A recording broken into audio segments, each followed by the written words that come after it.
Hello guys, আমরা রয়েছি বারাণসীতে এসে নৌকোতে করে গঙ্গার এপার ওপার হওয়া আরতি দেখা, এটা একদম সবাই তোমরা জানো।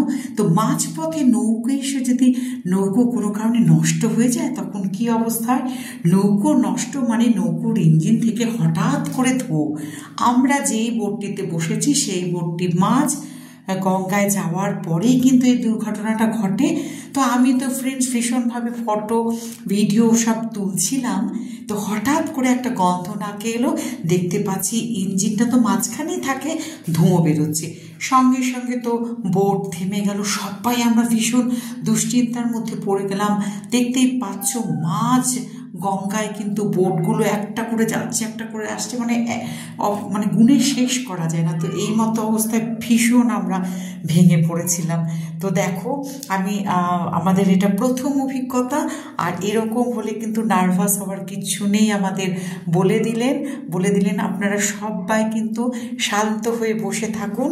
তারপর কল চলে গেল, আমাদের বলা হলো যে আর একটি নৌকো এসে আমাদেরকে ভ্রমণ করাবে।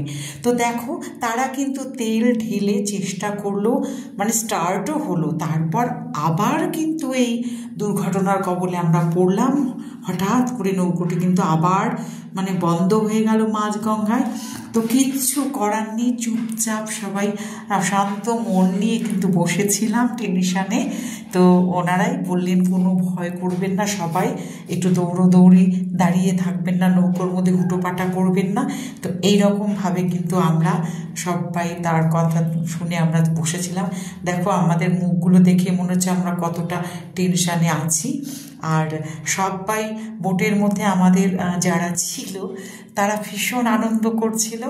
আর হঠাৎ করে এরকম ঘটনাটা হওয়ার পরে সবারই মুখের অবস্থা কিন্তু একদম টেনশানে পড়ে গেছিলো। তো ফ্রেন্ডস, আমরা দেখতে পাচ্ছিলাম ওই মাঝ নৌকোয় নৌকোর মধ্যে বসে, কিন্তু নষ্ট নৌকো বলতে নৌকোটি যখন কোনো কারণে চলতে বিকল হয়ে তখনই তাকে নষ্ট বলছি আর কি, সেই মিন করে।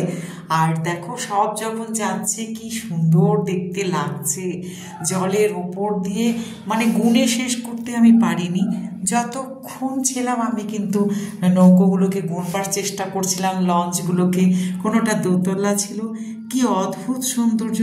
দিনের বেলার সৌন্দর্য যেমন একরকম, রাতের যে নৌকোগুলোর মধ্যে যে আলো জ্বলে, ভীষণ কালারিং আলোটা যখন নদীর জলে পড়ে তার সৌন্দর্য ভীষণ ভীষণ সুন্দর, আর জলটাও রঙিন হয়ে যায়।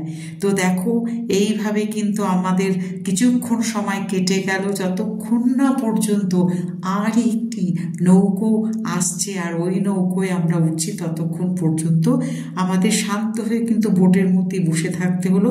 আমি তখন বোটের থেকে এই ছবিগুলো কিন্তু তুলেছিলাম আর সবগুলো পাঠিয়ে দিলাম। কেমন লাগছে এই ভিডিওটি অবশ্যই জানাবে। এরকম একটা মাঝ নদীতে ঘটনা ঘটে গেছে, প্রথম একটা অভিজ্ঞতা আমাদের হলো।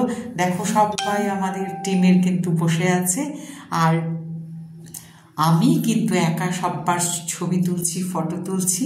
তো ভিডিওটি অবশ্যই যদি ভালো লাগে লাইক কমেন্ট শেয়ার করো ফ্রেন্ডস।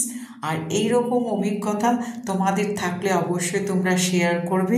সবাই ভালো থেকো, টাটা, পরবর্তী ভিডিওতে দেখা হবে।